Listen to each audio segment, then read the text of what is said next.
future.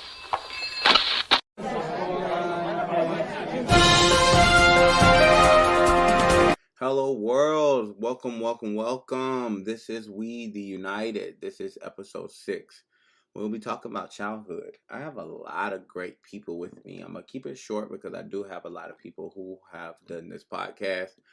But I mean, just to touch on my childhood, like, oh my God, you know what I'm saying? I had a very imaginative childhood. I was one of those kids that got everything he wanted, you know what I'm saying? I was like, on my father's side, I was really one of the only kids growing up at the time.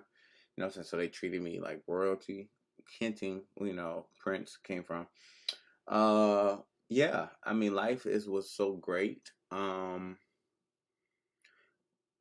it came to the bisexual, I never even knew what that was when I was growing up. Like, that was not something that people talked about. You know what I'm saying? I just knew. I heard about gay. I heard about lesbians. You know what I'm saying? But they were really shunned upon. Back in my time, it definitely was never really brought up about bisexuals until I got older and realized that that was a thing. You know what I'm saying? And what that actually meant. And that was something that you could actually be. But I mean, I also had a lot of people telling me, "Oh no, you can't be bisexual. You only like dudes," and you know what I'm saying, this is what this is. And even though I liked it both, and I knew I liked it both, it took me a minute to realize that. But I'm gonna stop and I'm gonna let y'all hear what I have two people who are I'm gonna play. The first person is my guest, Priscilla. You've heard her all the time. She's always did wonders.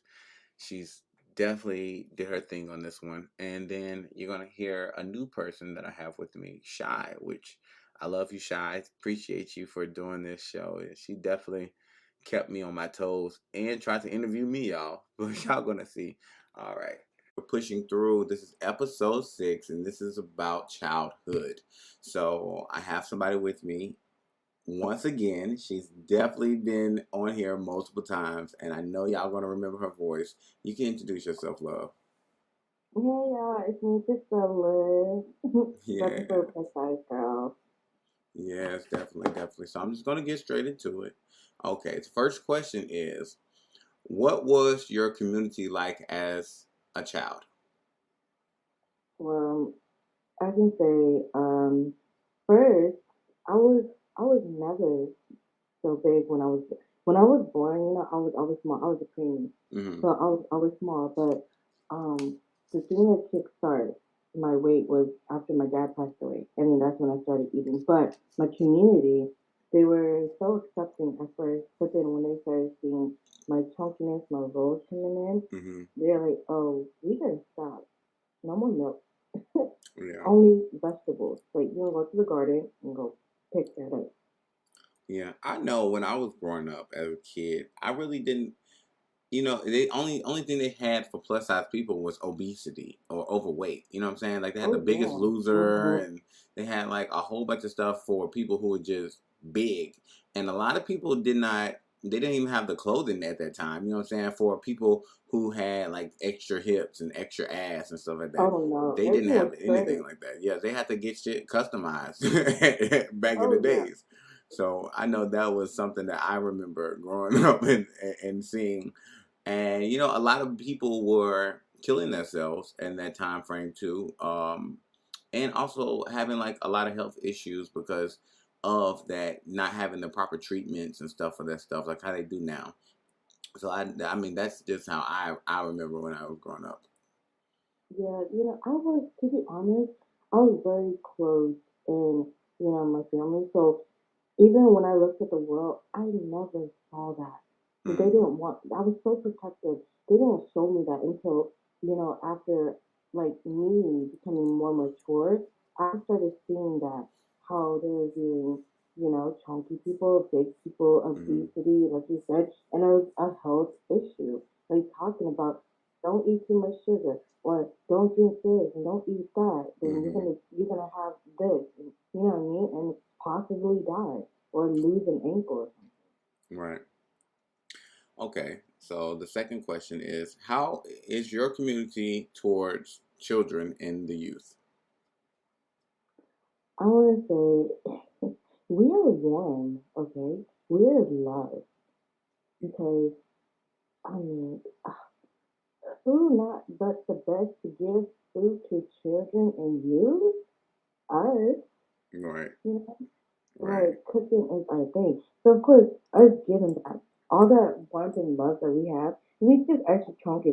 That's all it is, just extra warmth. Um, yeah, that's us. Yeah. I know I used to grow up in school and I used to see kids that were like a little overweight. I used to hear a lot of parents like do a little snicker. You know, I was a nosy little boy. I would always listen to what the Mm-hmm. adults were saying and they would be like, oh my God, you need to stop feeding that child. You know what I'm saying? Or you need to stop, you need to stop giving that child everything they want. You know what I'm saying? You're just spoiling them.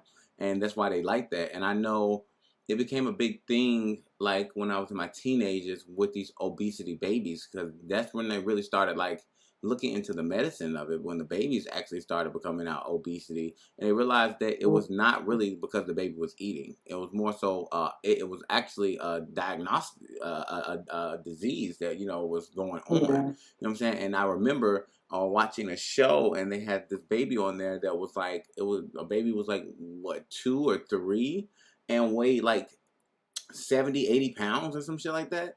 And was Oh like had wow. extra rolls and stuff and it was eating and the way that they even showed the baby was kind of disrespectful because they had the baby eating while they were had him on the camera. And I'm like, okay, you're talking about this baby weight, Mm-hmm. but you're giving this baby all this food in front of him and the baby just Mm-hmm. going fucking crazy. The baby's just grabbing stuff and eating stuff. I want to say it was Dr. Phil that I seen that on, but Oh. I don't think so. I don't think so. Because they were coming at the mom like, why are you doing that? She's like, that's my child. You know what I'm saying? My child. If my child's hungry, I'm gonna feed my child. You know what I'm saying? Mm-hmm. So I mean, I definitely get that. You know what I'm saying? And then, but my whole thing is, when it comes to children, they can go get older and they can go away. You know what I'm saying? It's Oh not yeah, like definitely. it's not like they're in there stuck in their things. Now adults, yeah, it's harder for them to lose their weight, but children, once they start actually going outside and playing and stuff, that shit starts shedding off. That's baby weight. Oh yeah. Oh yeah, definitely. Yeah. Okay, so question number 3. If you could pick the first community like action as a kid, what was it? Oh, I was always curious about the gays. Okay. Yeah. So you had did some gay activity when you was a child? Yes. Um. Okay. It was one time. When I was in elementary school, and um, I felt boobs, but there wasn't boobs at the time. hmm But in my mind, and she felt mine. This is my first time talking about this. This is so weird. Um, but yeah, it was the first time, and yeah, it never happened again. But because I was always so curious about it. That was hmm so yeah. As a child, um, but yeah, I don't know. I just tucked it in my mind so far away. Oh my gosh. I forgot what song it was. I think it was My Neck, My Back. Oh my god. And I used to I can't sing that, cannot right? I used to sing it, but I was not aware of, what was going on. And I used to sing it, and I used to see my cousin them doing this dance with it. So I would do the stand. dance with it. My cousin, she came in the room. She said, "No, you're not supposed to do that. You're a boy. You know what I'm saying? You're not supposed to do that. Mm-hmm. You know what I'm saying?" And I'm like, "Oh, okay." And so I stopped doing it.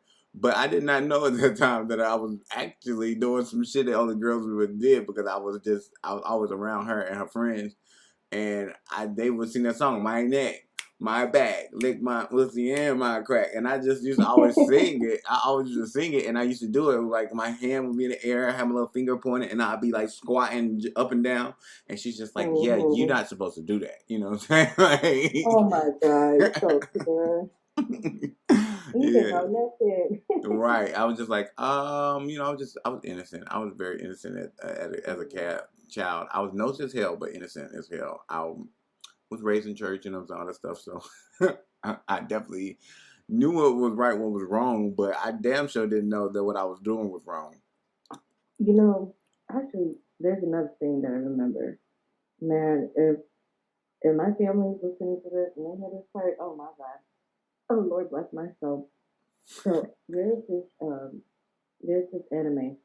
Mm-hmm. I'm not gonna say what it's called because well they're ever gonna be scary, they're gonna wanna watch it too. But Yeah. I remember my dad watching this anime and I was fairly young, still in elementary. And when my parents are asleep or when me and my sister get home first from school, because my mom also worked at a school and my dad worked second shift, whatever. I would go back and rewind when we had, VHS tapes, Mm-hmm. Right. and just go back and rewatch that one specific part. And I didn't understand why I was getting like moist. I Oh was like, did wow. I see myself? Yeah.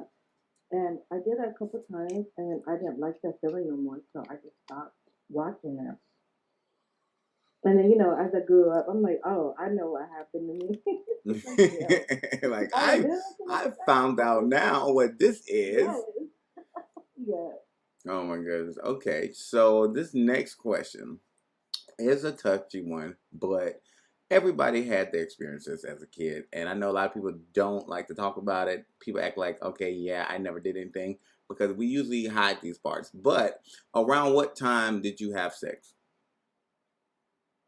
for I the first time? was, I want to say I was in the eighth grade. That's no, not 14. Wait, eighth grade. How old is eighth grade? It was Okay. this summer, eighth grade. Yeah. Well, that's What kind was of that, 14? that was kind of good though. I mean, because eighth grade is kind of good for. I mean, because you really just now get into puberty and stuff. Now, honestly, I know females who did stuff because I was younger when I did it to them. You know what I'm saying? So I know the age difference was definitely something different. You know what I'm saying? Sixth grade, the girls was very hot headed and they were very hot in the pants, and they used to do a lot of things, like yeah, a lot of things. So yeah, so sex was definitely at an early age for me. You know what I'm saying? I'm not going to I speak remember, on. I remember in sixth grade, I was like, I'm in the locker room getting dressed for gym, and these girls, in sixth grade, they're wearing thongs. Like, when I say thongs, I'm talking about G-string. Hmm. These, I had never in my life saw a G-string before until that day in the sixth grade year. Oh yeah. See, sixth grade is when they get crazy. So you parents out there listening, at sixth grade, your children starts getting okay. It starts more curiosity. Hormones are starting to rise. Yes, and stuff starts happening. And you might not think it's going to ever happen because you see your child going to school, you see them coming home, but you just only could imagine the things that people can do when nobody's looking. Okay? Definitely, yeah. That is so funny. Okay, so now this is a touchy subject because I know a lot of people have not dealt with child abuse, but I know people have heard a lot of situations with people being abused as a child. Like I wasn't abused as a child, but I know I have stories of it. And so, what is your thoughts on the child abuse then from now? Damn, their child abuse then, oh my God, so sad. Because nowadays, the child abuse is not like how I used to because then it was more like discipline, Mm-hmm. But it's just accident. I don't want to use the word accidental, but it just extends there, and it just makes it look worse, Yeah. you know. Right. But then nowadays, you just put your finger on your chin on accident with a little Exactly. scratch. You tell me I touched your face on accident, I just scratched it. You know what I mean? And they go and tell their teachers. You know what I mean? So Right. the child abuse now is so dangerous because you know what? The kids they are talking. Because then we weren't talking. The kids weren't talking because Yeah. they're too Because scared. we knew You know, better. we knew better, right? We had, like in my mindset, mindset. Oh my gosh, mindset. My bad. Like our parents were like over us, and we knew we did something wrong. There's something wrong. Their finger, it was just one finger, and that was over. Yeah. But nowadays, these kids, you give them the finger, you start counting the three, they're gonna count with you. Yeah, I That's know. I it. was looking at that. Like, I was looking at this show, and this girl was crying because her mom would whoop her, and it was like, "Oh, we can lock you up for that." I'm like, "How the hell do you sit there and say you can lock somebody up for whooping for disciplining their child?" And y'all would Right. hold the Bible so true to the situation. A lot of these Mm-hmm. Christians, but then now you're trying to say that you can't put your hands on your child. You cannot tell me how to raise my child because, like they say, spare the Exactly. rod, spoil the child. And that child, that's why a lot of children now don't respect their parents. And back in those Yes. days, when you used to get whooped, because I mean, I got my ass whooped with switches and fucking hangers and really Mm-hmm. any damn thing that you probably get grabbed at that time. You know what I'm saying? Of course, I I get never was it. bruised like that or something like that. And if I was, it was something that could be healed. But at that time, back in the days, that was normal. You know what I'm saying? Yeah, I And, look and normal. yeah, and kids would just go about their life, and then they actually held more respect to their parents. Now I feel like Mm-hmm. everybody, no disrespect to the white community, but everybody's going on this little white trail, like, oh no, time out this and time out that, and now the children is being bad as hell. A lot of kids are being locked up now. It's a lot of more children doing a whole bunch of crimes that adults supposed to be committing, and this shit is crazy. Like, y'all need to stop beating y'all children's ass again. Maybe, I don't know. I don't want to say that's the result, but from looking at it now, child abuse then was when you burnt your child with an iron, or when you Oh yes. fucking did some real crazy ass shit to your child. Bullying You is know what I'm saying? yes.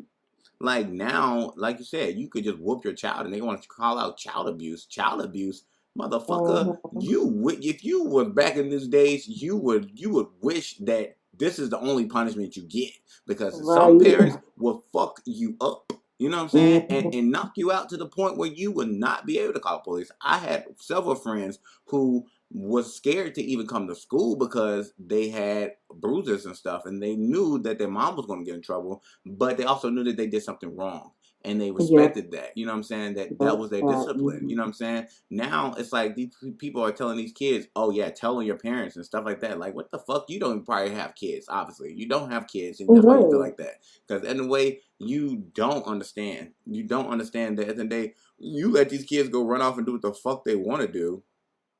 Mm-hmm. Ain't nobody got time for that. Nobody got time for these badass kids no more, because now you're not putting your hands on your child. Somebody's gonna knock your motherfucking child out because your child got a badass mouth, got an attitude, feel like it can't be Uh-huh. touched, and then they're gonna get touched. And now you gotta go. I gotta go to jail because didn't raise your child. Yep. Let them meet the one, okay? When they meet the one, it's done.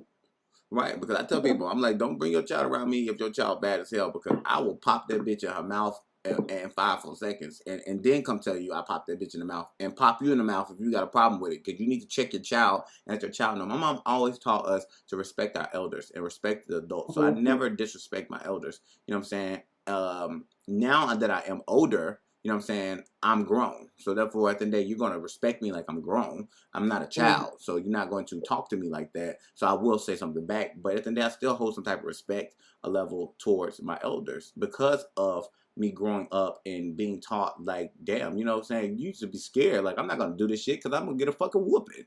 Now these kids just doing shit because they ain't got no whooping to get. Right. They don't know how to like. Yeah.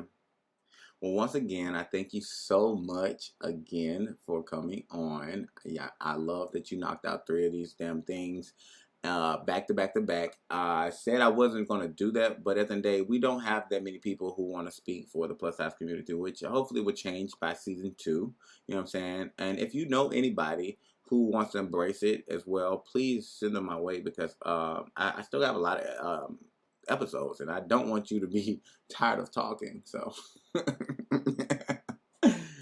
Definitely, though. But I do appreciate that you do take your time out to do this. Hello, everybody. Welcome to We the United. This is episode 6, and we're talking about childhood. And I have somebody to speak on the lesbian community. You are able to introduce yourself. I'm Shy. I'm from Chicago, and I've been in Atlanta for 20 years. I'm 37, 80s baby. All right. How you like Atlanta so far? I ain't went nowhere. I love Atlanta. Okay. Atlanta ain't the old Atlanta though. I was here when Atlanta was the real Atlanta. That is true. But I'm just going to jump right into it. I'm just going to start with question one. Question one is, what was your community like as a child? I grew up in Chicago area, so I'm an '80s baby. So with that being said, you know, our grandparents raised us. You know, and my childhood was church and sports, and not even if you wasn't into that when you was growing up. You know what I'm saying? But to me, when I was growing up, we had a community. Like you couldn't do nothing and get away with nothing without your parents or your grandparents knowing what happened because that neighbor over there was right there. And that neighbor over there was going back telling your people what was going on. And that's, I feel like it's a big difference. You know, it created a change in generations. Like I said, I'm an 80s baby. But now, today, ain't no community. Yeah, that's crazy because I know I was raised in the country and that was how it was in the country. So you were country living in Chicago? No. And see, I would have thought the opposite. Country versus I'm a city. That's crazy. I'm a city rider. Right, because I know Chicago's like a city. Right. Okay, but that's still, different. You know, and I guess that's why they call it South Southern hospitality. You know what I'm saying? Yeah, definitely. But at the same time, the community raised us. I was in sports, so you had all type of camps and things for kids to do, whether you play basketball, soccer, football, or something. There's always something to do. And even though your parents, I'm an 80s baby, couldn't even be there all the time, you still had the community to help influence you and raise you and give you those morals and things to grow up with. Because you're an 80s baby, did you experience a lot of lesbian activity when you were a child? Personally, I've been into women since I was like 3 years old. Like, but me personally, I didn't really get into my sexuality until I was 17, and by that time I was in Atlanta. Okay. And that was when it was real Atlanta, and I had a great time. Yeah, because you know Atlanta definitely opened that shit up for people who are new. Yeah. Okay, hinting me. But okay, so moving on. Question number 2. How your community is towards children and youth? How does the lesbian community towards the children? Like today? Mm-hmm. Today, I think we come a long way with us being accepted, and we are accepted more on the vice versa. But today's community, it's a great support. It's really good for the next generation that's coming up and learning about their sexuality to be open and be free. Free, Free.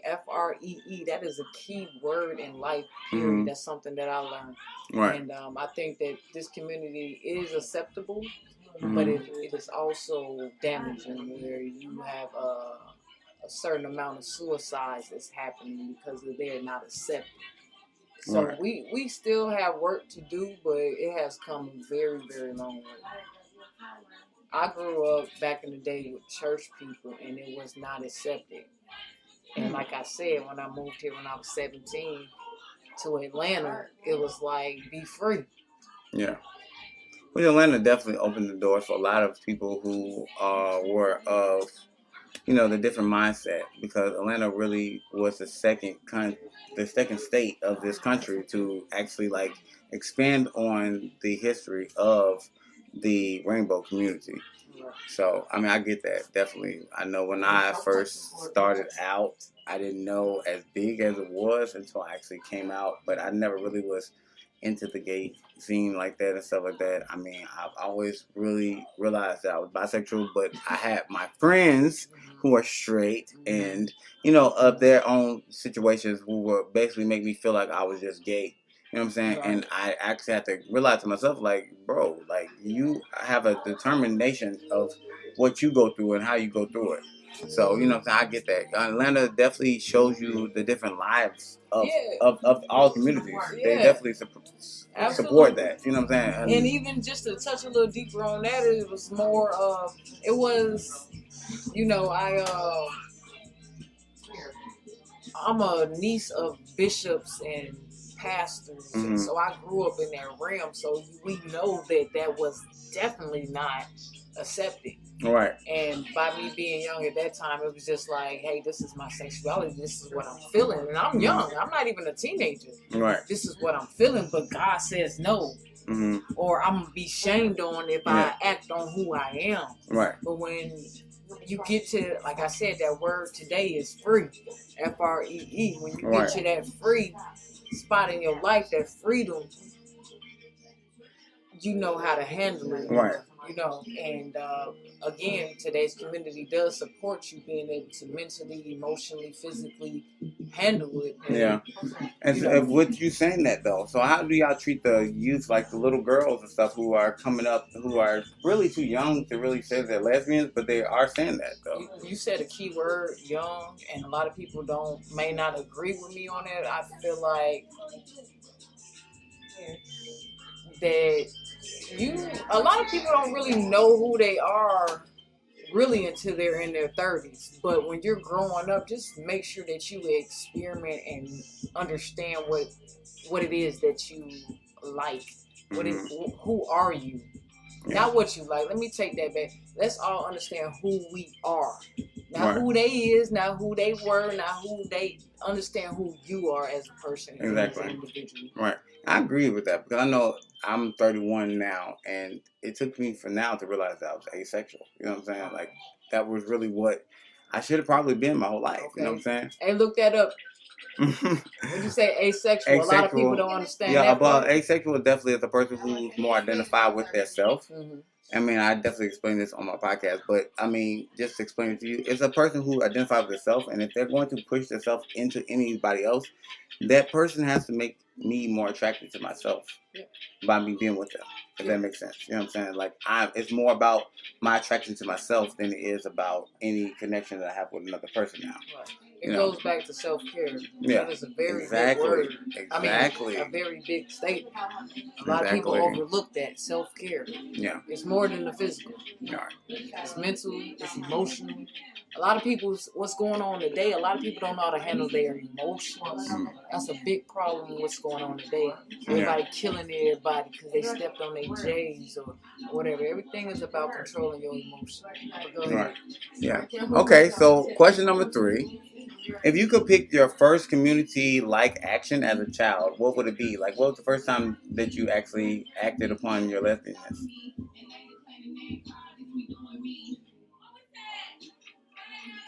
The first time, like, I've always had them urges. I always, like, kind of looked at myself and paid attention to myself. But honestly, I really didn't get in the mix until I was about 18 years old when I moved to Atlanta. Right, yeah. So that was, as far as, like, first experiences or whatever. But to actually stand up on it, I can't even say that I stood up on it. I just started walking in my path. Okay. And when you walk in your path, there ain't nothing stronger than that.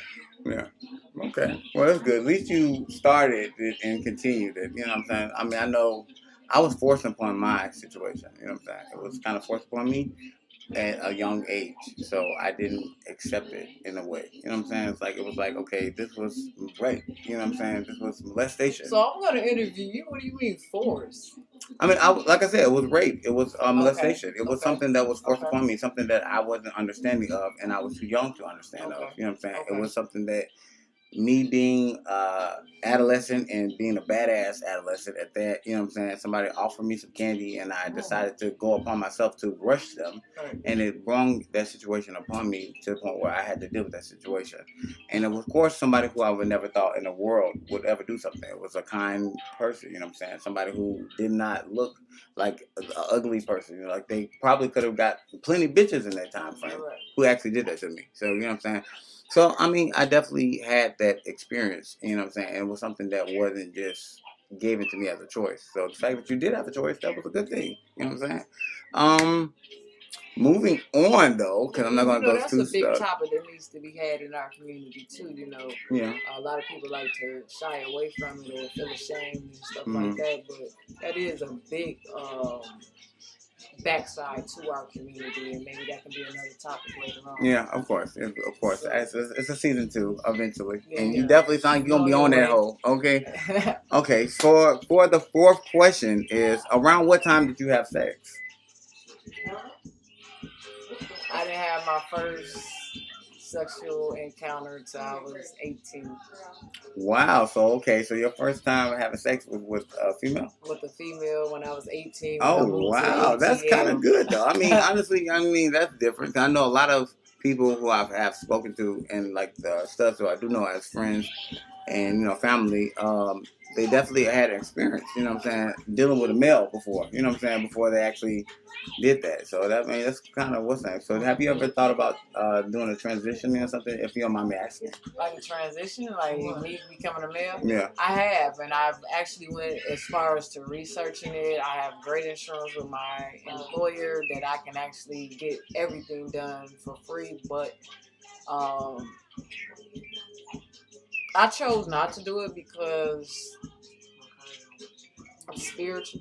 Mm-hmm. I am who I am, but I'm a woman. I ain't know nothing about no studs or nothing until I moved to Atlanta. I was a tomboy. I played basketball. Oh, well, yeah, that's definitely what we called it in the 90s. So, and but at the same early time, 2000s. I'm me, and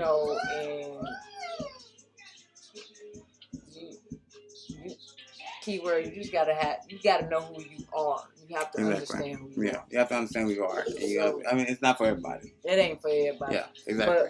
But my first encounter, of course, you did like little shit growing up, and it's always been with females. I remember when I was like 5 years old in the hallway hunching on a girl type shit. And so you was a fast ass. I probably was, but I ain't know it because I ain't know who I was. You know what I'm saying? You need a whooping. Okay, it's okay. Yeah. I mean, sometimes people need whoopings. It's okay. Motherfuckers just didn't know at the time to whoop their child at that time. You know what I'm saying? But to them parents, you ain't got to whoop them because a kid gonna be a kid. Yeah, a kid gonna be a kid, and you can't stop a child from being a child. Stop a child. But that also stunts the growth of them learning who they are. So speaking on whoopings, question number 5. What are your thoughts on child abuse back then from now? I think we need some more child abuse. Let me tell you, my mama used to hit me with 2x4s. If you don't know what a 2x4 is, that's a fucking huge chunk of fucking wood. You know what I'm saying? My mom used to punch me. I didn't get whoopings or spankings. I got punched. Like, I'm the baby. Mm-hmm. I'm the last girl. 5 brothers and 1 older sister. So I didn't get treated like a feminist. Mm-hmm. And a lot of people might hate that word, but at the same time, like, I got my ass whooped. But I wasn't no bad kid. Right.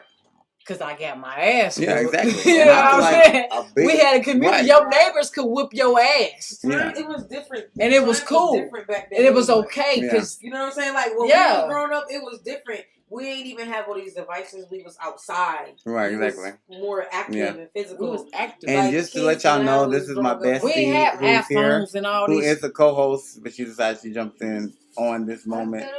She's co-hosting, but it's okay though. I mean, we definitely have. Yeah, you can. But that is a serious topic. Like, this community is great because it's wide open, has come a long way, but at the same time, there's no structure. Mm-hmm.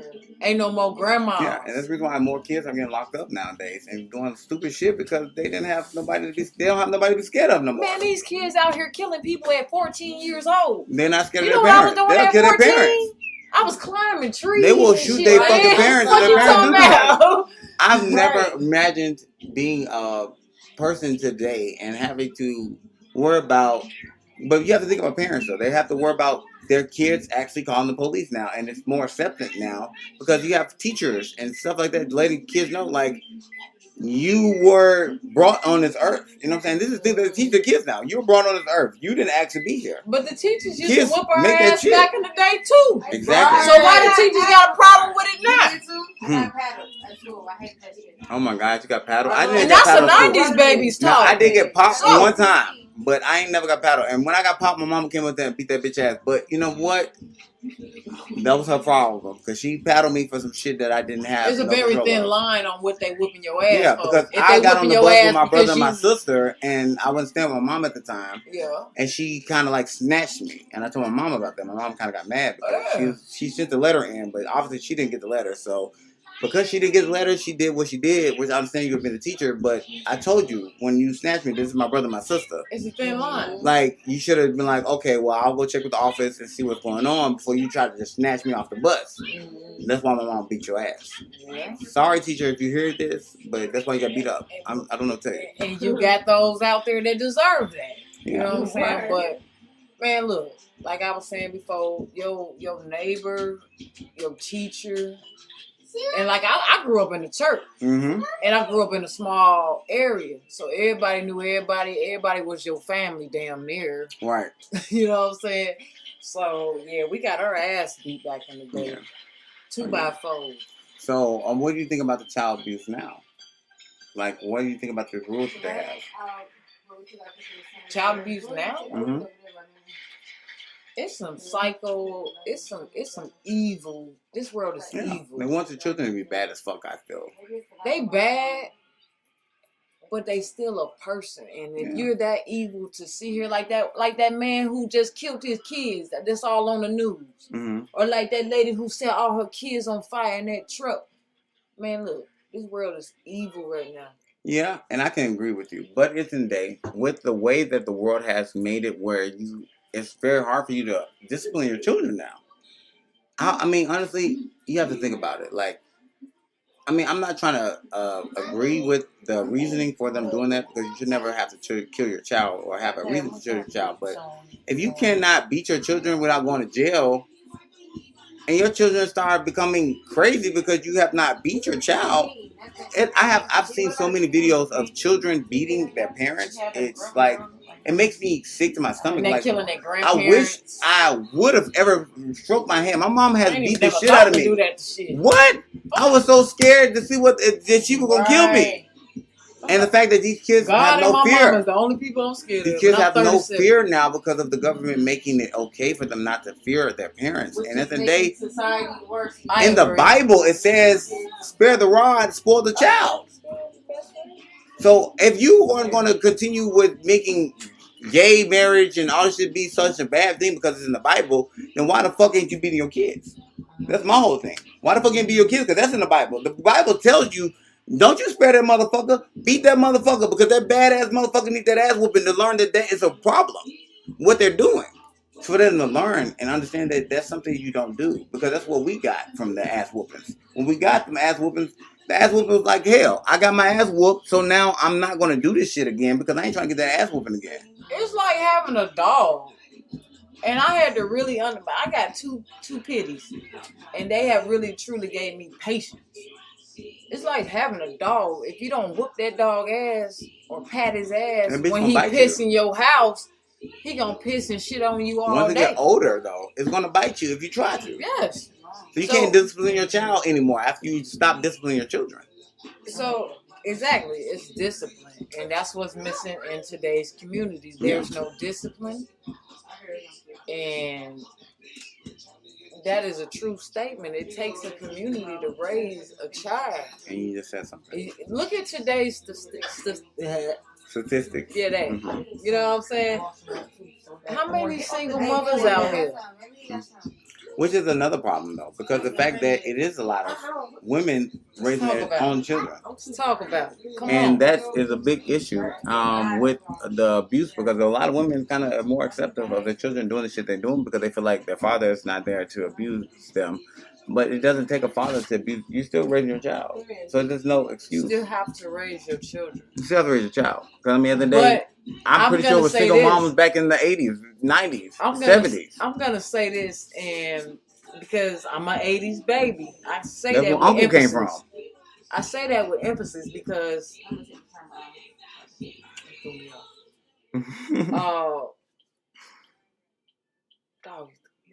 It's okay. It's okay. We were done. We're definitely at our towards our end because we're about to reach over 20 minutes. If you want to let everybody know where they can find you and shit, I'm an 80s baby. I'm old school. I'm not into that social media stuff. I honestly believe everything is tarnishing humanity that's going on in this world today, and that goes back to how our kids are being raised, their perspectives in life, and what's really going on. I feel like this world has become materialistic, and we don't focus on what God has given us, and that's life. But God's purpose in life to me is to have humanity. If we don't have humanity, that goes back to having a community. That goes back to raising our children. That goes back to being acceptance of letting people be who they are. It's way deeper, and I feel like we are at a loss, and we're getting further and further away from the cause. Okay. Well, thank you so much for doing this. I appreciate you so much. You got me turned up. Now you welcome. You know, it's okay though. It's okay though. Shot boogie, you know what I'm saying? How that? Okay. So just touching on a little bit of stuff that we heard. Old Atlanta. Like, yes, Atlanta is definitely not the same anymore, y'all. And I'm from Atlanta if nobody ever caught that from me talking. Atlanta is not the same anymore. Like, Atlanta definitely has changed. Atlanta has got way more gayer, way more rainbowish, I would say. Let me not disrespect anybody. Way more rainbowish. We have our own city now where you can go out to Piedmont Park, and around there they have a lot of places that are LGBTQ friendly. We definitely have a lot of them here now. So they walk around, they're proud, they love themselves, and everybody loves them. But I'm not going to touch too much on it. I'm going to bring y'all to my next guest, which is Money. She definitely is new, y'all. So y'all embrace her. She did one of my shows, so she's wonderful. And she definitely speaks on a lot of good things. And then we have Damon. I'm sorry, Demond. You know what I'm saying? Have to get that apostrophe. But yeah, we talk a lot about what's going on with them, and they have some lot of good things to say. So I want y'all to listen to this, and I will be back with y'all. Hello, everybody. Hello, welcome to We the United. This is episode 6. We're talking about childhood, and I have somebody here to speak up upon the trans community. You can introduce yourself. Hi guys, it's Miss Amani back again, and today I will be discussing childhood with you guys. Yes. So I'm just gonna jump right into it. So the first question is, what was your community like as a child? So like, how was the trans community when you were growing up? So I come from a spiritual background, so my background was full of spiritual people, spiritual guiding. We was not allowed to do a lot of stuff growing up, you know. It was mainly about, your schoolwork, put God first, family time. Yeah, I was a shelter child. Yeah, and I know when I was growing up, a lot of people kind of shunned away from that, that side of people. They made it seem like it was just so bad. You know what I'm saying? Like it was so frowned upon, and it was devilish and stuff like that growing up. I know a lot of people kind of installed that into us, like, no, you know what I'm saying? These people are confused, you know what I'm saying? All this other stuff. I know when I was younger, my brother had an auntie on his side who was trans, and I never knew that. I didn't know that that's what that was because nobody explained to me that that's what that was, you know what I'm saying? Until I got older and I kind of realized, but I mean, I kind of knew something wasn't right, but I never questioned it, you know what I'm saying? Because it was something that we just never was talked about. Right. Yeah, so that's definitely was thing growing up. So I'm just gonna move on to the second question. It was. Oh, go ahead.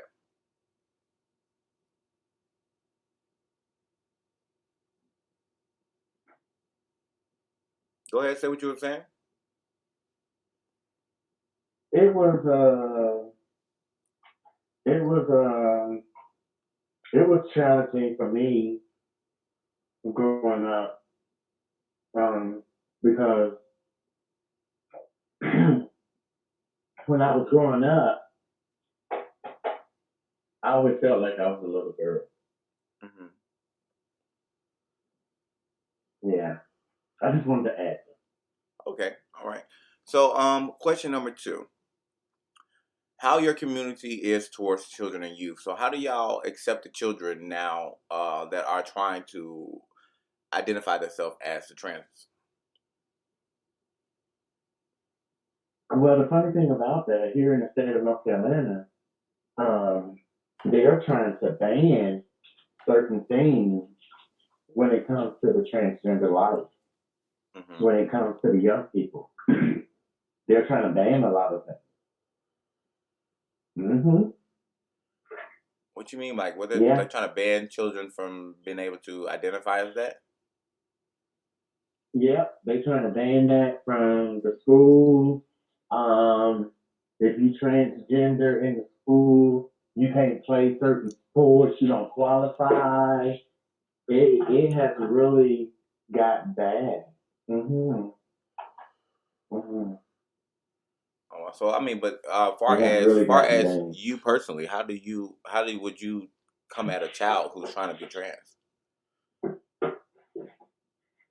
I'm sorry. What was the question? I said, so I mean, far as you personally, how would you come at a child who's trying to be trans?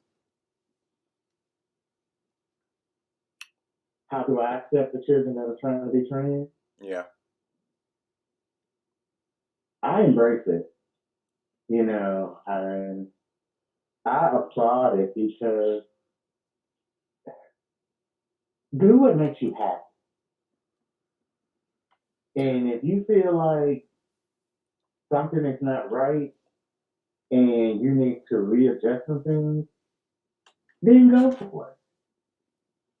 Go for it. Yeah. The world is not going to accept everything you do. So if you're doing it because you want acceptance, then think about it.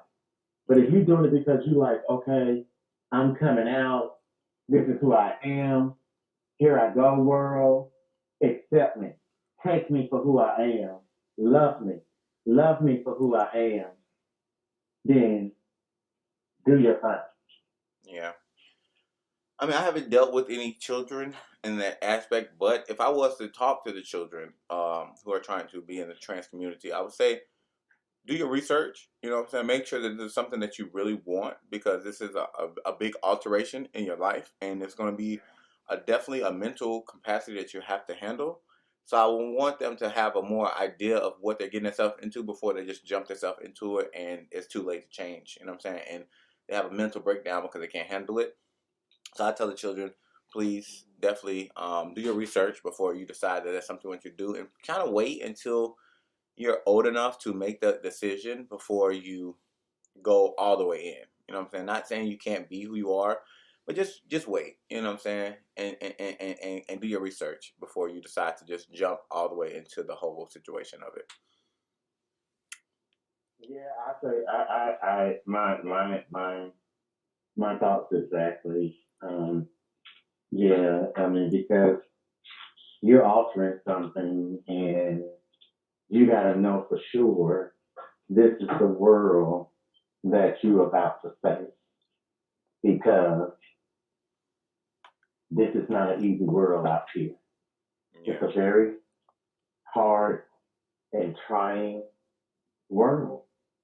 You know, some people accept what you got, some people don't accept what you got. Yeah. Yeah. Yeah. So, yeah, think about it to everybody, all my young transgender men and women. Think about what you're about to do and know that's what you're about to do. Because once you start, there's no turning back. Yeah. Exactly. Okay, so question number 3: if you could pick your first community like action as a child, so what was the first time that you did something that made you feel like a woman? Mm, mm, that's a tough one because, to be honest with you, TK, everything I do makes me feel like a woman. Okay. I know So it was a that's time frame when you're a child that you did your first thing that was like, I like this. oh oh oh when I kissed my first boy. Okay. How Yes, old when were I you? kissed my first boy. Oh my God. I was about 7 years old. Okay. Okay. Yeah. Yeah. I came out at a very, very young age, but I didn't come out completely to my family till a very later age. I came out to my family when I was about 15 years old. And coming out to your family is the most hardest thing that you can do because you're not trying to offend anybody, Yeah. but you're embracing who you are as a person. And upon embracing who you are as a person, there are consequences that's going to come with it. And that's getting acceptance from your family. So it was pretty hard for me. Yeah. Yeah. Okay. So the fourth question I have: around what time did you have sex, and tell me about your experience? Oh my goodness. Oh my goodness. All my podcast listeners, I have to lay across the bed and tell y'all this story. So I was about 8, maybe 9, when I started having sex with my friends and stuff. You know, when I tell you pansexual started way back when, it was there back in the days, honey. And I'm not trying to tell y'all my age, but just know we created what y'all are going through nowadays. Yeah. We just had a different name for it. But I was 7 years old, I was about 8, 9 years old. And me and my friend was playing, and I was like, let's play mom and daddy. And he was like, mom and daddy, who's gonna be the mama? I said, I'll be the mama, you be the daddy. And and we started playing mommy and daddy, then we started hunting each other. Well, he was hunting me rather. And then he asked me, he was like, let me stick my penis in you. I said, oh, okay. And we did. Yeah.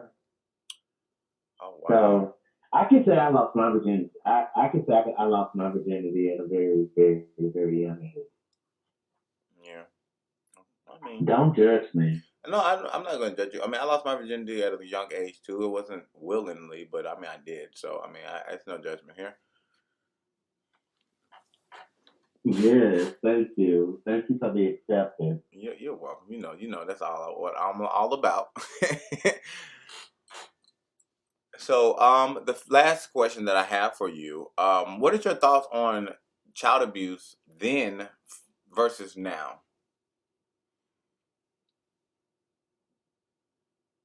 There ain't no child abuse now. These little motherfuckers can go out there and steal some shit, all kinds of shit. And what they parents do?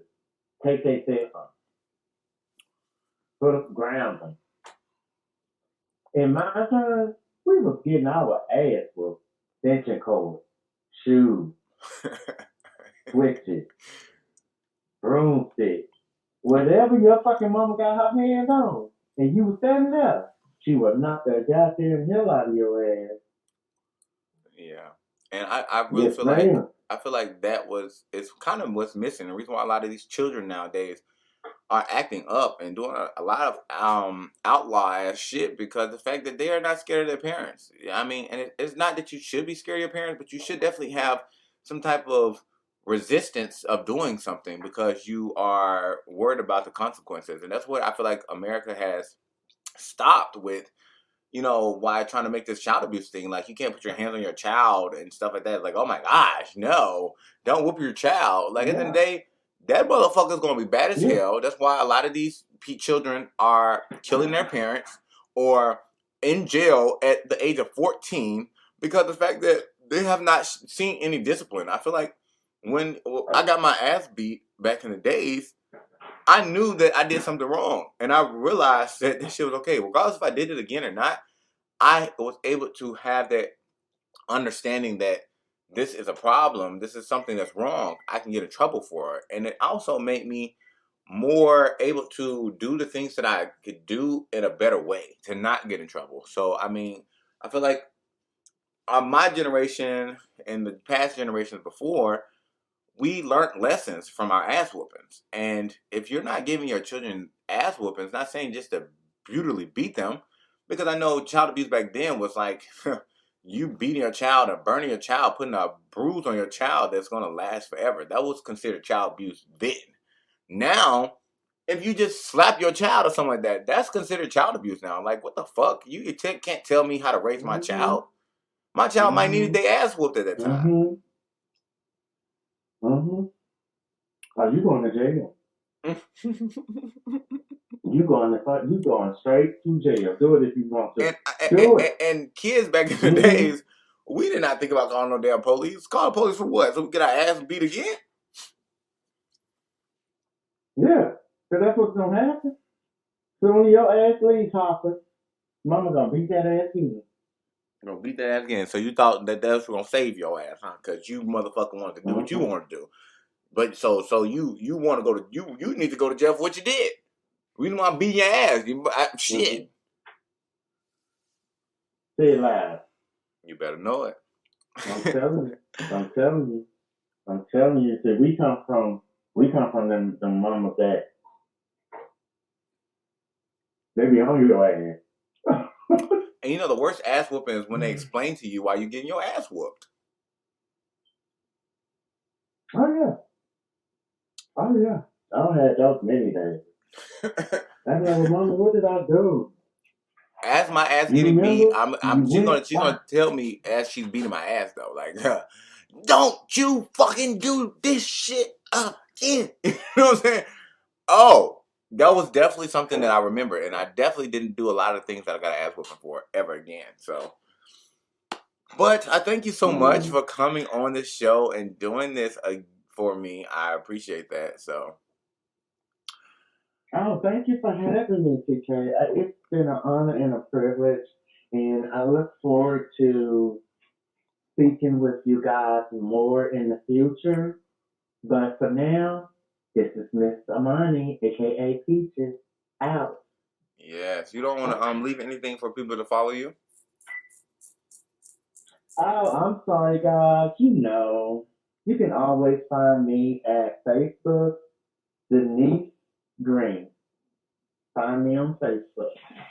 Okay. You know me. Hello, world. Welcome to We the United. This is episode 6. We're talking about childhood. I have a special guest with me representing the gay community. You are able to introduce yourself now? Hey, how y'all doing today? My name is Devon. How are y'all? All right. So I'm just going to jump straight into it. The first question I have for you is, what was your community like as a child? I grew up in a lot of different communities. I had my parents, they were in their 20s. My father was a drug dealer. My mama did have she worked overnight in a 9 to 5. So on the weekends, I was with my grandparents.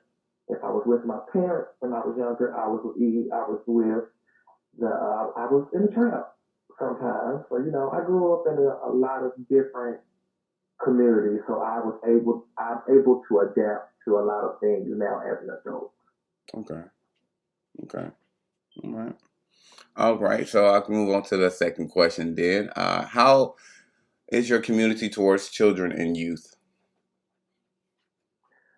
So with my grandparents, I grew up with them. We were in the church.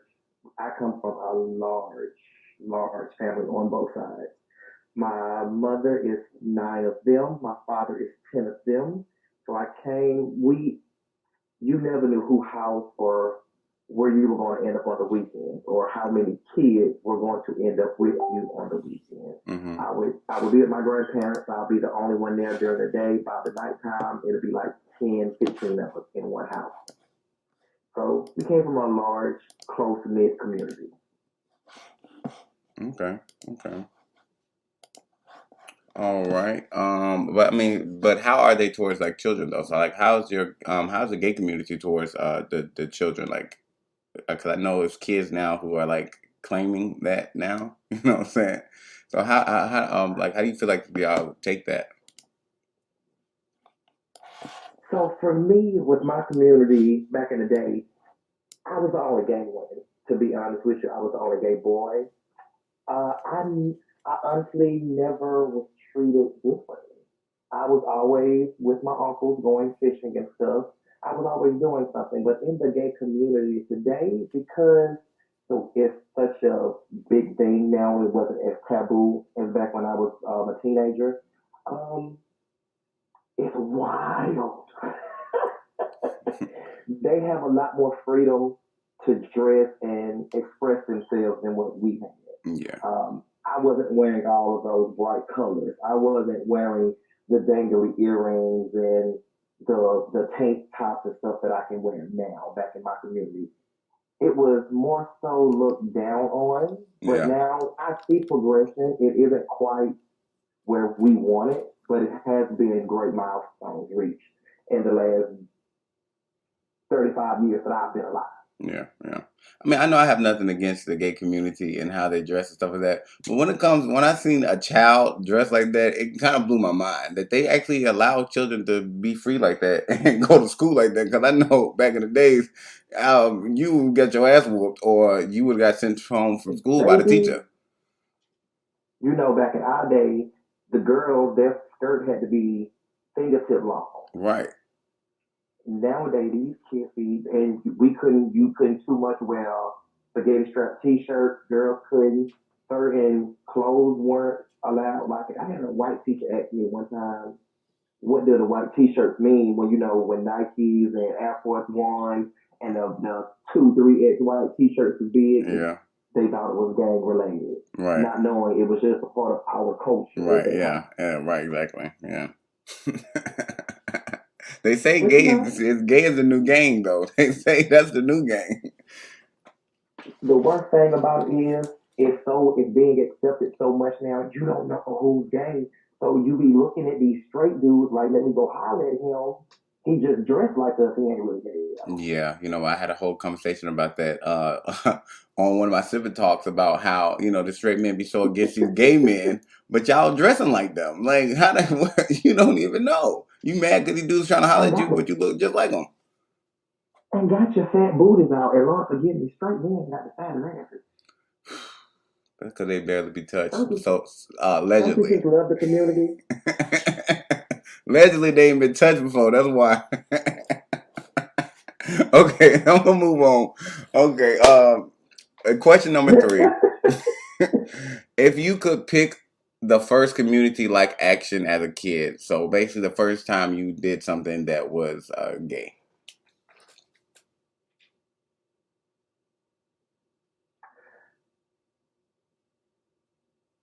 Uh, I can't even tell you because baby, I was sneaky. Um, the first thing I did gay, going to the gay club. Okay. That was that was probably the gayest thing. I stayed in the hood, Hmm. so I was already fighting straight boys. So it was only so much that I could really do because I was literally the only gay boy in the neighborhood, and I had a lot of mouth. So I was sneaking and going 45 to an hour away to do what I was doing. Right. Not 45 an hour away, okay? You ain't gonna find out what I did, goddamn it, okay? I didn't want nobody to catch what I was doing. But I wish, I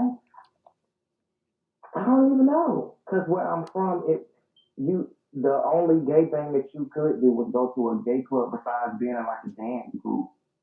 And like you was just a blend of the straight and gay. Then gay boys dance better than everybody from what everybody say.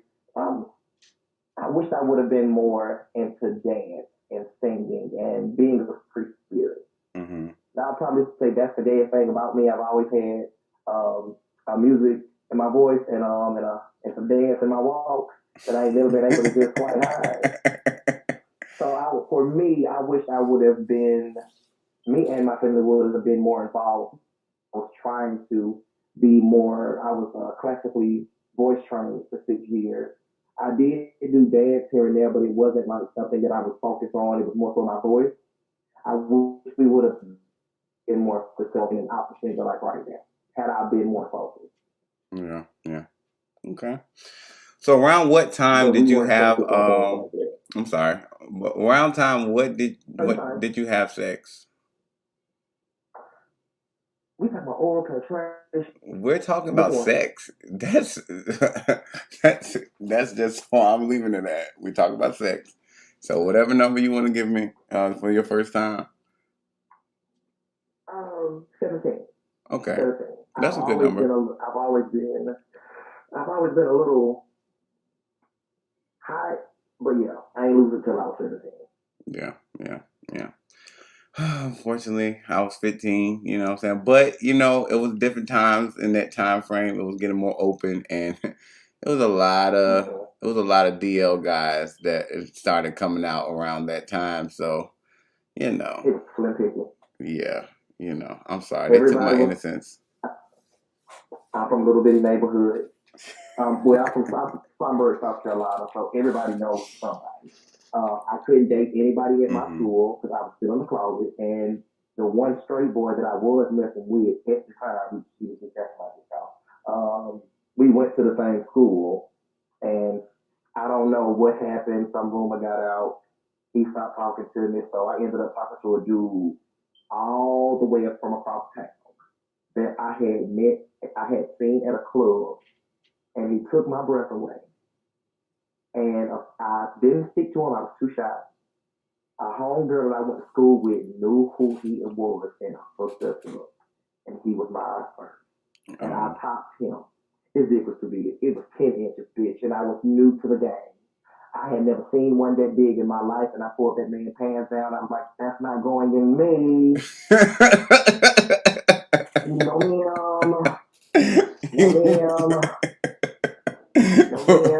For real, like, what the fuck that supposed to do? Right, okay, all right.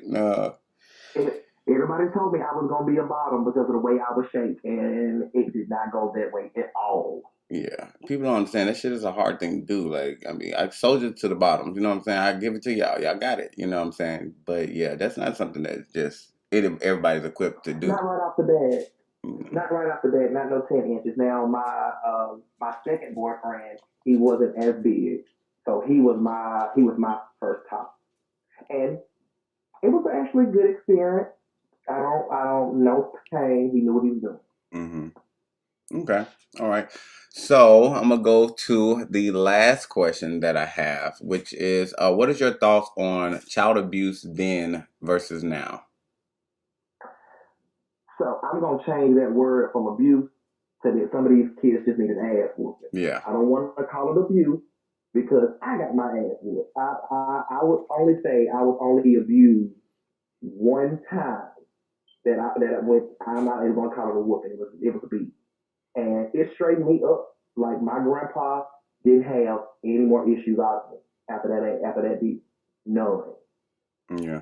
Some of these kids need a good ass whooping. They call it child abuse if you leave a mark, but 9 times out of 10, if you get hit with something, it's gonna leave a mark, whether right? It be a belt, anything. So some of these kids really do just need an ass whooping. I understand gentle parents sing and everything, and that's more so what everybody is doing nowadays. Mm-hmm. But more so, a lot of the kids from my generation, our parents didn't have as much trouble out of us as the parents are having nowadays because we were scared of our parents.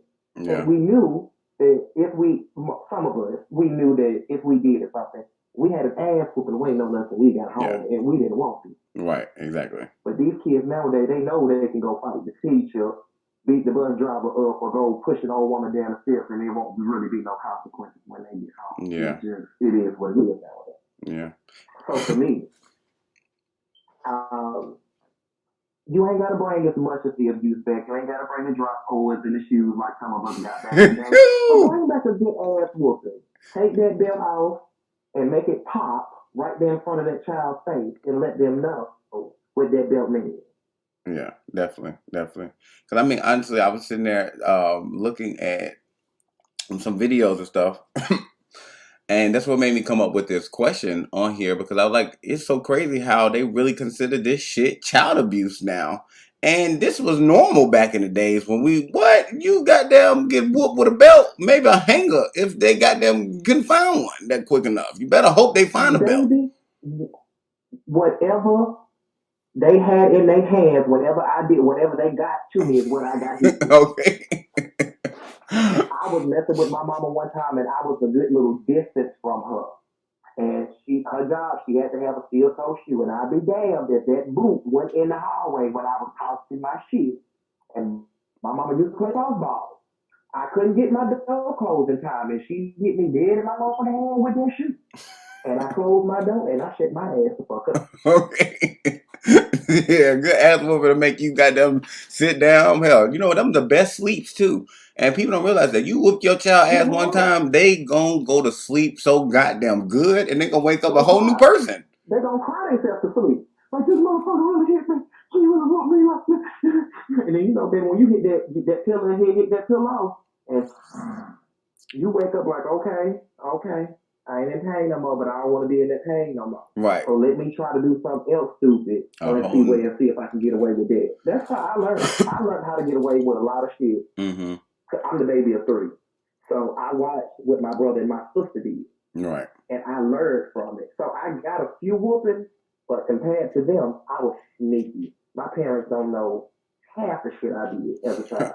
Just because I had role models who taught me what not to do so that I didn't get the child abuse. Exactly. Right. Well, you know, my brother and my sister, they used to blame shit on me. Like, I'd be sleeping and wake up to ass whooping because they both the tag team and did something wrong, and now they accuse me of doing it.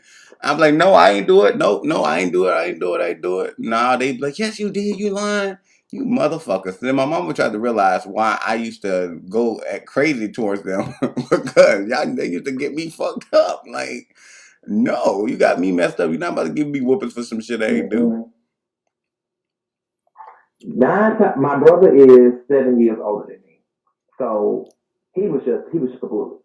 So and he was also my babysitter at nighttime. Mm-hmm. So I learned my lesson early. If I run and tell on him and my parents leave, he my babysitter. He gonna torture me, and he did. My sister, we a year apart. So 9 times out of 10, if something got broke in the house, we did it together. Yeah. We put holes in the wall. We destroyed so much stuff.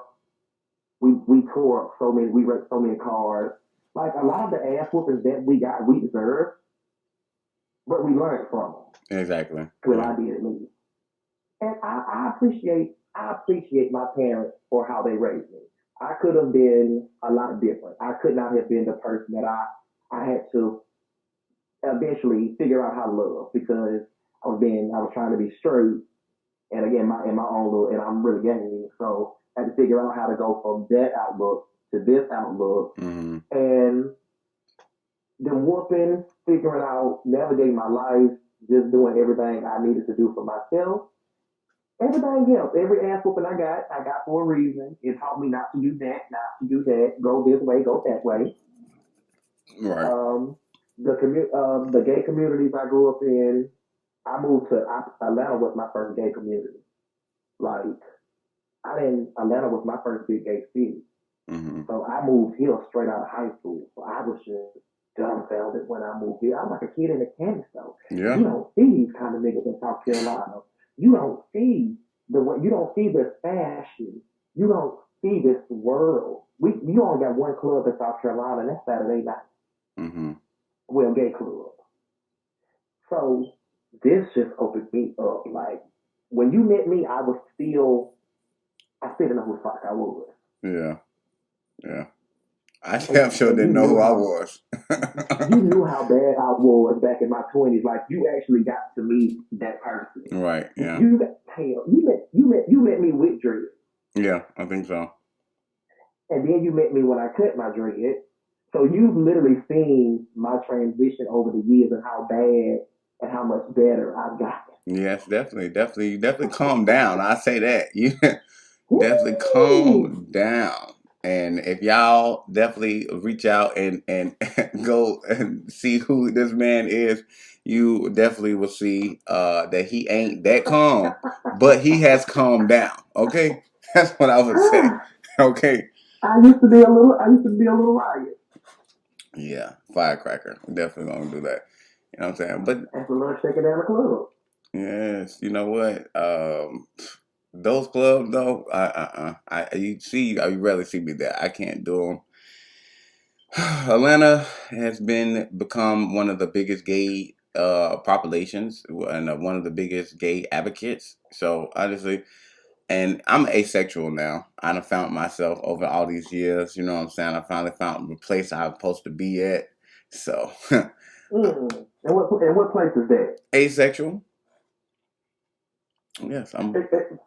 For the people who don't know what that means, Okay, explain it a little so bit. asexual is a person who identifies with their self and definitely loves their self more than anything else. Like everything that they do has to have some type of attraction to deal with them having attraction to themselves. Like so if I talk to somebody that somebody's making me attractive, or if I'm having sex with somebody, me having sex with them is making me more attractive to myself. So To yourself? yeah. Like the way you touch me, the way you feel me makes me like, damn, I love the way my body looking. Like, ooh, I want to touch myself like that. You know what I'm saying? Yeah, yeah. I mean, ain't you supposed to do that when you just having sex in general though? Yeah, in a way, but see, I don't have sex that much though because I only have sex when like my energy is really high and I really need to release a lot of energy. Like I've been just have too much of it on myself and I can't really do nothing about it personally. Then I'll probably seek out and have somebody else who, of course, is attractive. Of course, makes me look more attractive. You know, it's all about their skin, touching my skin, how this tone is to my tone. You know what I'm saying? I look at videos. Like I don't record nothing. But I have a video up where I can see myself, so I can be turned on. You know what I'm saying? So I mean, it's. See, I got mirrors. I got mirrors on both sides of my bed at different angles, so you can see yourself. I can see myself, depending on what position. Oh wow! You know what? And that's what I said when I move. I think I'm gonna have my room as my walls as like completely mirrored. Like that's gonna be the color of my wall, a mirror. So I think I want to do that because I mean that'll definitely be. I think that'll be nice. I mean it'll help me out a lot. So when I do decide to jump into a relationship, you know what I'm saying. But I'm still to consider bisexual, asexual because I still am attracted to men and women. So I mean, either when my energy is high, I can either choose a man or a woman to please me in that time frame. But I don't think I'm ready for a relationship or nothing like that. Because of the fact that I still have to realize how to be an asexual in a relationship because it's gonna seem like I'm being selfish as fuck. You can't because you gotta. That's when you say you gotta compromise. It ain't no me no more. It's we. Yeah, yeah. I mean, I understand that, but my whole thing is I have to realize like if I start dating somebody and they very highly sex drive, then maybe you're just gonna have to go find somebody and I'll watch or something. Because I can't. And see, we different. I'm gay, but I am currently. I think I'm tired of my asexuality right now. I've been single since 2008. Mm-hmm. I've dated.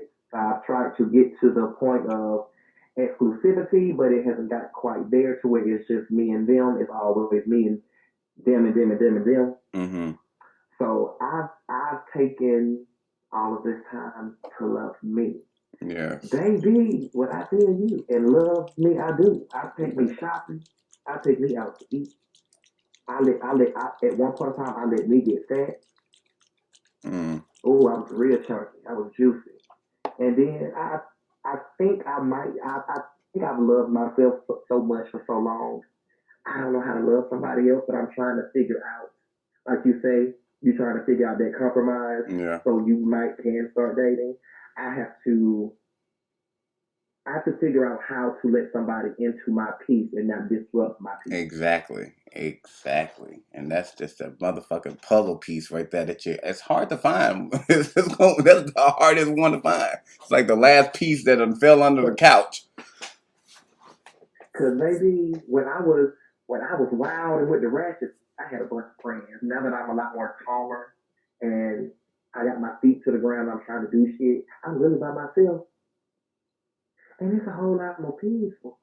Yeah, it is. And you can And find out then what you really want to do for yourself. You know what I'm saying? and with all of this time I've had on my hands, like, do I really want to bring somebody in this that's gonna drive me motherfucking crazy more than likely?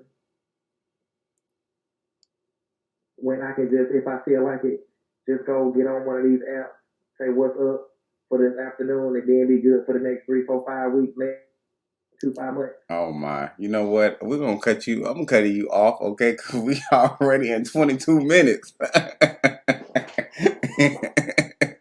But I thank you so much for coming on the show and doing this. This I was highly appreciated, and I always love the company. You know what I'm saying?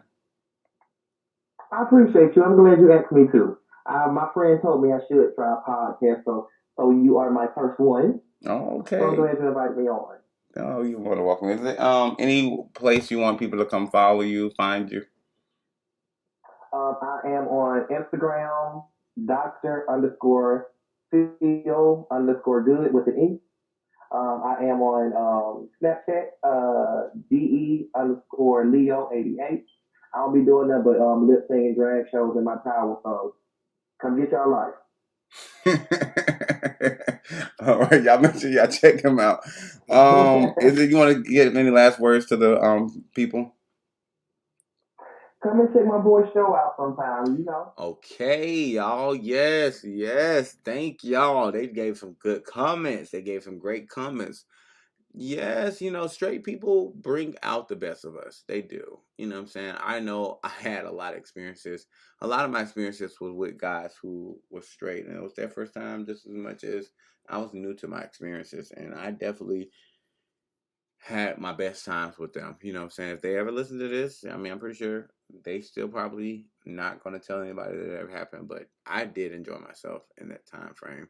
I appreciate y'all.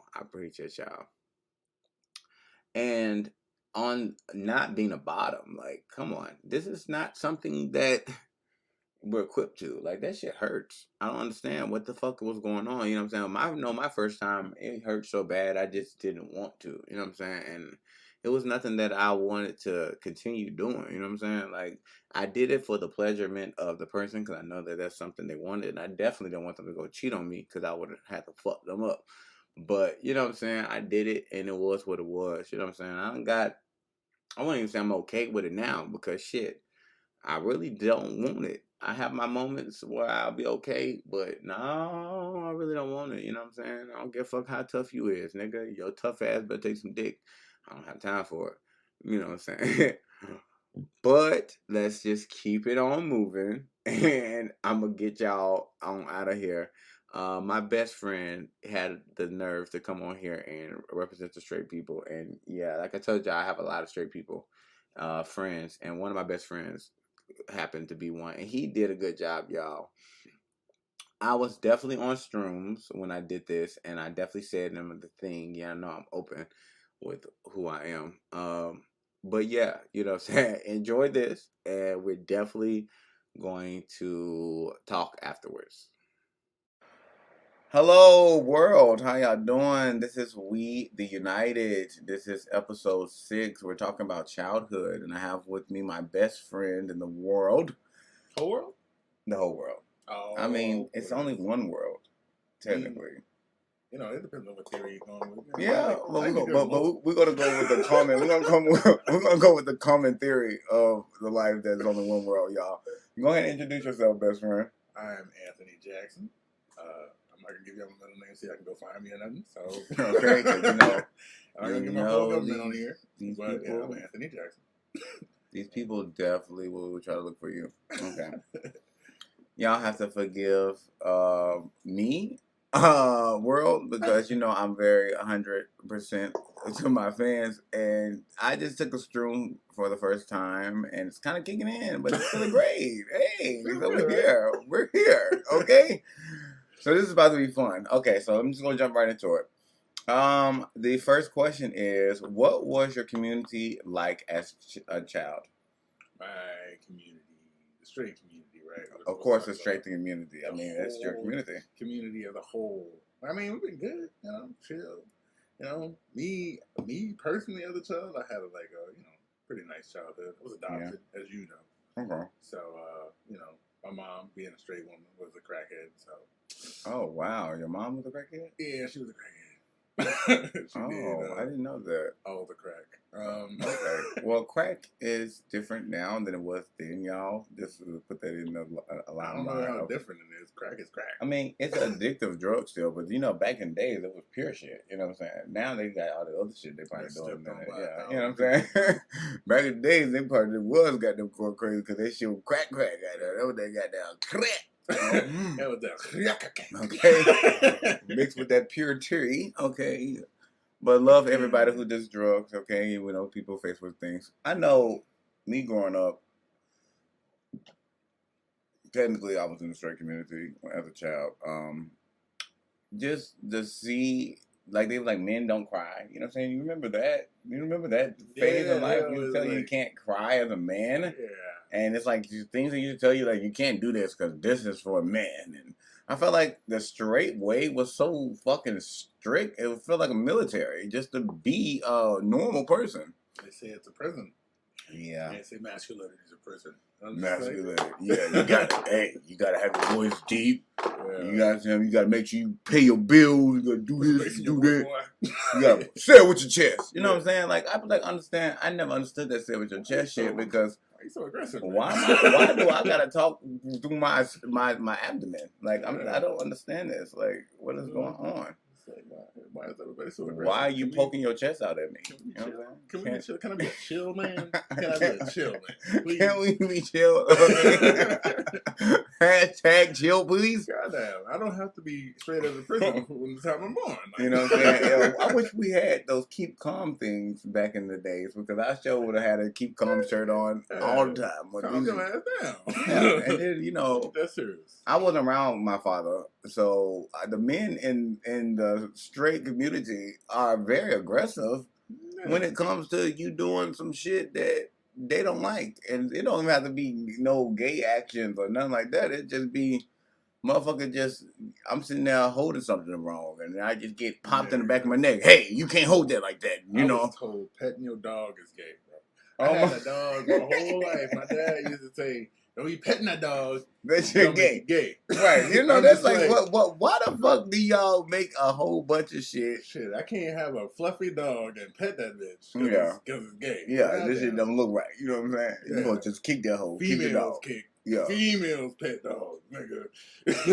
Yeah. So you gonna have to. That's so funny. Just look at the dog and think it's cute. Right. Keep it in your head though. Right. Exactly. Okay. So moving on to the second question. How is your community now towards children and youth?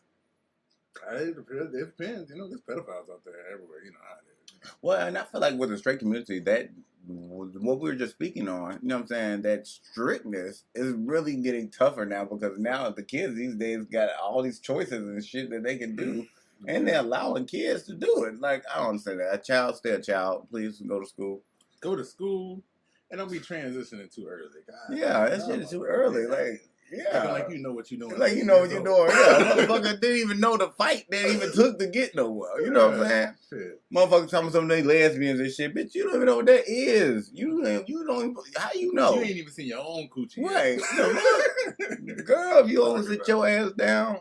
You talking about what you is. Yeah, he's talking about I'm gay. Your balls ain't dropped yet. How the hell you know? Goddamn, okay. Go see something. Did somebody touch you? That's my first thing. Did somebody touch you? Did somebody play with you or something? You know what I'm saying? Please let me know. Asking, and I would condone everybody to ask their children that at least once in their lifetime, because you'll never know. Children take shit differently, just like everybody else takes shit differently. I tell you, my mom never knew. I told her, we just had a recent conversation about 2 years ago, and I had told her, she was like, I never asked, and I was just like, yeah, you never asked, and I never really said anything, because it was like family, type of thing. You don't really know what's going on when you're a kid, but you can explain what's going on, but you don't know the words, you just right. And when you get the fuck up and you get older, you realize, like, damn, that shit was fucked up. Don't start being destructive, best friend. I'm not. This is the only thing I'm gonna fucking fuck up. I was trying to. Best friend is destructive, y'all. I cut it apart. I'm trying to meld it back together like a fucking engineer. He saves lives all day, y'all, but he's here trying to save a bottle cap. So we just gonna keep it going. Too much empathy right now. Okay, we was in soul, Question number 3: if you could pick your first community childlike action, like your community like action as a child, you got me. I don't know if I just started early, bro. These hoes. What was the first action that you did upon this when you realized you like the women? Like, what was the? That's the thing. See, nobody really tells young men how to approach women. They don't. They just tell you, how to be yourself, be how to even like what is it is to like a bitch? You know what I'm saying? You want to tell me what everything not to do to be gay, but you ain't gonna tell me how it is to like a bitch. Yeah. So anyway, my first time, it was crazy. It was you could say it was sexual harassment, but you ain't gonna tell no kid it was just sexually harassment. What did you do? Yo, bro. So, I was liking on this girl. I still remember her name, but I ain't gonna say it on this podcast. Yeah, because she might listen one day. It was I was liking on this girl, right? So I walked up to her, and instead of talking to her, I was like, and I smacked her ass. Just give her a nice tap. My God. And you know what? I remember my first time smacking a girl booty. She slapped the shit out of me. She kicked me dead in the nuts, bro. She kicked me dead in the nuts. And I was like, oh my gosh. Where that came from. So was that your first time getting kicked in the nuts? No, it wasn't my first time, but damn, it hurt. Yeah, anytime, it's still tragedy. Tragedy to the balls, y'all. We're gonna take a little. Me so hard in the nuts, boy. I thought it was never gonna come. I thought it was never gonna drop. They dropped late, probably because of that. Yeah, probably. Yeah, but you know what? Don't you kick nobody in the balls no more. You into the future. Probably made motherfuckers become a man 8 years later. Goddamn it. I should have been a man by now. Goddamn it, what the fuck is going on with me? That's why we got so many immature ass niggas now in the world. Lord of mercy. She kicked the fuck out of me. That is so funny. I'm done, bro. I still feel that today, bro. Every time you think about the moments when you got kicked in your nuts, it be like, hold on. I feel this shit in my stomach now. Like, bro, I'm gonna tell you, just calm it down, just keep it cool, and you'll be fine. Oh no, I'm saying when you think about getting kicked in the you feel that shit in your stomach, and every time I talk about it, I feel that feeling that I got that day. So I don't like talking about it. All the way up in your chest. But I know when I got kicked in the nuts, I kicked the bitch in the pussy. We both fell to the ground. So obviously kicking a girl in the pussy, it hurts just as in a way, but it doesn't hurt as much because we're outer, y'all inner. You know when you're young and you kick somebody in the nut, and somebody kicks you in the nuts, that shit just fucking paralyzes you. That shit, especially when you get kicked as hard as I got kicked. Bro. Oh my gosh. I couldn't kick her back. It shuts your body down. I was just like, it's like, I think it's like the one thing that can shut our body down. You know what I'm saying? Like, if you want to drop us to the low, you do some shit like that, I don't give a fuck what it is going on. I will drop my food. I don't give a fuck. Everything gotta go. I gotta hold my balls. I gotta hold my balls. I gotta hold them. And I gotta talk to them. Like, bro, it's gonna be okay. It's gonna be okay because it's just exactly the position we get into when we get in fetal position. Yeah. I just need to hold them, and I just need to you don't want to rub them. You don't just hold them. That shit hurt. Oh my gosh, it makes you just want to kill the motherfucker. Like yeah. See, now as an adult, I have a little bit of time. You know, I can be like, fucking, I'm gonna fuck this nigga up, and then I'm gonna go ahead and hold my shit later. You know what I'm saying? Yeah. But as a kid, bro, that shit. Nothing else matters. Nothing else matters. Okay. So for the fourth question, around what time did you have sex, and explain the situation? I was 16. This hoe ass bitch who cheated on me. Fucking, I would say her name. Fucking Charnel. Yeah, Charnel. Fucking sounds kind of hoish. She was a hoe ass white bitch. Anyway, she was fucking. I was gonna say she's like a white hoe. Yeah, she was a hoe. She we had there's this place back behind the school, the high school I was going to, right? Mm-hmm. There was a place back behind there where I found this. I called it the spot, mm-hmm. and as an adult, I realized it's not a very fucking creative name. Yeah. But I felt so good about the name.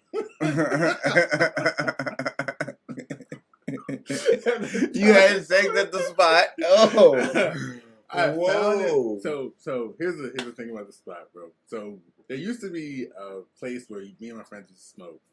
We used to always get caught when we coming back, and I was like, "How about we switch this motherfucker up?" Right, you know what I'm saying? So we switched it. We moved back behind this fucking abandoned building, but it's really close to a neighborhood, right?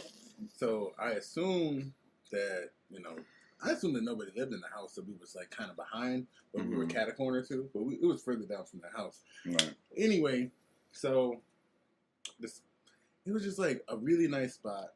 And I didn't think much of it, but there was already motherfucking patio chairs and shit. So I was like, this is a perfect spot. Yeah. Turns out there was a homeless man who already lived there. So oh my god. Yeah. So but the sex part though. Oh yeah, so sex. So we went over to the place where the patio chairs were, and I caught myself rolling a blunt. Oh my goodness. I was not a good roller back then, and I'm not a good roller now. So I don't give a fuck. Definitely not much has changed from then to now, except for I'm way better at sex, ladies. Okay. Yeah, I was then. We done got some experience going on, y'all. Back then, shit. She was like, what did she say? She was like, so what you want to do to me? And I was like, what you mean? What I want to do? I want to smoke this blunt with you. And she was like, nah. She was like, nah, I know you want to do more than me. I know you like me. And I was like, yeah. So she's like, show me what you want to do. And I was like, okay. Right. Like, you gave me the go. She, so we got together, and I nutted in like 2 strokes. Oh, see, I mean, I did look good, dude. I guess I'm proud of myself. Strokes. I got a good 2 strokes. It was definitely fast though. That first time was definitely fast. It was. Yeah. It was completely fast. I was like, I wasn't expecting this today.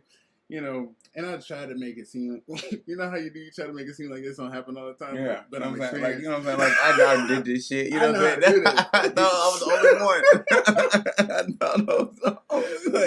I wasn't expecting this today. I wasn't ready. I thought I was the only one, bro. Guys, what? My first time, I was like, I was like, man, I had jacked off a couple times before. Yeah, damn this moment for you, You know what I'm saying? Like that was. I wasn't prepared to know. I wanted to be further in the future, whatever. But basically, just making up bullshit ass excuses for why I nutted so fucking fast. I didn't know. First of all, I didn't know what sex felt like, but I knew you wasn't supposed to nut fast from everything. Yeah, I mean, it just instantly just like it was all that passion and shit behind. Well, my first time was kind of a little more passionate because of the fact of me liking the girl and we were dating. You know what I'm saying? So, but all that passion behind that shit, and that shit just was going that quick, yeah, you know, instantly something's wrong. Like, you know, like, bro, this is not what was supposed to happen. She did not seem like she was pleased. So yeah. Oh, okay, so move on. Blunt, so yeah, definitely. Gotta still smoke. Hashtag still smoke that shit. Question 5. Your thoughts on child abuse then towards now? I think I've always thought child abuse is a fucking horrible people. I don't know. What? So you're part of the don't spank a child? Okay, first of all, I think people spank their child way too much. I'm not gonna be fucking. Okay, look. Okay, spanking a child should be a last resort. Yeah. These motherfuckers be first resort ass. Yeah, that's the first thing you do. A pop. But I mean, back in the days, that's what we learned. Yeah, but you know, pop the motherfucker real quick. Pop. Oh, you bet your ass stop. Yeah, but it's supposed to be like, okay, look, like even in the animal kingdom, a mother wolf will bark or like give you a growl first. Usually they do, and then they'll fucking bite at your fucking. Because you think about it, when we got to ask what our parents had already told us. Look, my mama come in there, she just mad as hell. I'm just like, I thought I told you to move your room. I'm just like, yeah, I thought I told you. See, you heard that? I thought I told you. She already barked at you. She already barked at you. Like, damn, did you? I ain't hear it. I'm sorry. I ain't hear that shit. Like, I ain't hear you bark. My bad, mama. Bark again. Yeah. And you know, there's a lot of people I've seen this first resort. They just want to smack the shit out of their kid. I'm just like, come on now. Yeah. I mean, some people do overdo it. You shouldn't. Which is the hint of child abuse. If you lift your hand and your child is automatically like, woo, that's a little over the top. No, that means that your child is going to grow up to be a very stern person. Your child is going to grow up to be afraid of people lifting their hands at them. No, because I'm not afraid of people lifting their hands at me, and my mom beat the shit out of me when I did bad things. Like this. You don't. I feel like as a child. And look at you. You got your ass whooped. I got my ass whooped all the time. You ain't scared nobody raise their hands, so you cannot say that. I learned how to fight, though. That's different. I was afraid. Right. So the motherfuckers gonna learn how to fight. At a certain point in my life, when people would jump at me, I would get fucking scared as fuck.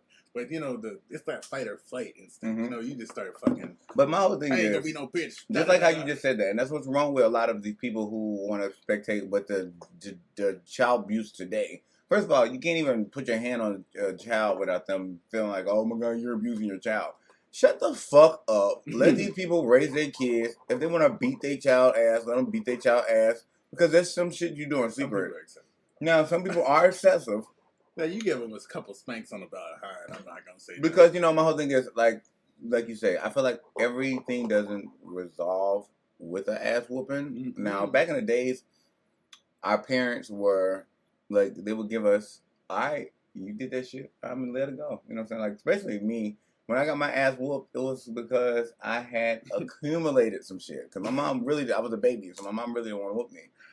But I had accumulated so much shit up to the point she's like, look, now you gotta get your ass whooped because you are just doing way too fucking much. And you just, and that's partly what she would say to me when she whooped my ass. I was the oldest. I didn't get no explanations. I just got an ass whooping. Yeah. That shit was like, so you should know better. I already know.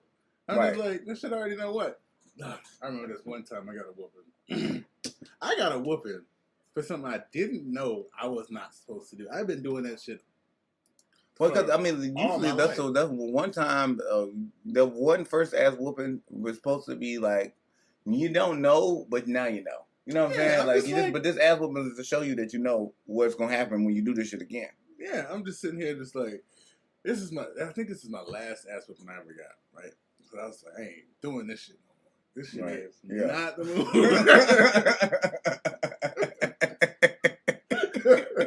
But anyway, my dad used to spank me. And I was just like, look, I ain't taking no more whooping. Right. Yeah, we can't do this shit no more. I'm getting old. I ain't doing this shit no more. My booty hurting. I'm fucking up. I'm an adult. And that was the last time. See, me and my dad, we don't really talk about it nowadays. But, you know, we're building that relationship back up. But all the whoopings, man, it takes a little bit.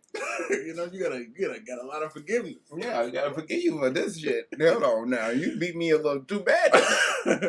finding new ways and shit, you know? Yeah, got them develop the whole skill technique. Goddamn, your arm is strong as fuck today because of ass whoopings I got when I was growing up. Yeah. So that is funny. Yeah. Well, thank you so much for doing this and coming on my show. Yeah. This was fun. It was a fun show. Yes, it definitely was. We've been laughing, y'all, so much. I think it's the screams. Look, it kicked in. It kicked in, but I love y'all. I love to be open with y'all. But yeah, this shit is definitely either here and it's hitting. Appreciate you for doing this. No problem. All right, y'all. See, my best friend, he doesn't believe in social media anymore, but he does be in his phone like all the other people in the world. I have my phone on YouTube. You can follow all my favorite creators. Make sure you subscribe to this one, though, before you start doing all those. Just looking up anything else. All right. All right, y'all. I thank y'all for accepting the time that we had. I'm not going to hold y'all too much longer, but I'm just going to speak on that shit's gay. You know what I'm saying? Like, people in this world, stop fucking referring everything to gay because you just don't want somebody to do something. You know what I'm saying? Like, the shit that I used to hear, it was just mind-boggling. Like, oh, that's gay. Don't do this. That's gay. Don't do that. Don't do this. Don't do that. And if I would have listened to this shit, I wouldn't even be able to breathe. Goddamn, you breathe too hard. That shit gay. You know what I'm saying? And I hate that shit that it's probably still carrying on now. Like, niggas, get that shit out of the minds. That don't scare nobody. You just gonna make that child more gay because you're keep installing that everything they're doing is gay. If you don't want that child to be gay, then show them manly things to do. Give them something that they're interested in. Don't try to force them upon something. Don't try to make a person be something that they're not. And the day, if that child ends up being gay after all the things you taught them, then at least you taught them how to be a man. Because just because you're gay don't mean that you can't be a man. You feel me? And it's more things than just being gay. Y'all saying that's gay. Why can't that boy just be bisexual? Why can't he get pussy in like men? That don't make sense to me. You know what I'm saying? Like, stop trying to install one thing into people's minds. That shit ain't for real. Just get out of that shit. And that shit is in this world. If that's the case, turn off the fucking TVs. Stop letting them watch cartoons. Stop letting them goddamn go around and play with boys when you're not seeing them. Because all this shit go on. Everybody know they was kids once at a time. This shit happens. And we're all children before. So just remember how you was when a kid, when you played with your first boy and you don't want to tell nobody about it. So you just so manly about it. And you play with your first boy because I'm pretty sure it'll happen.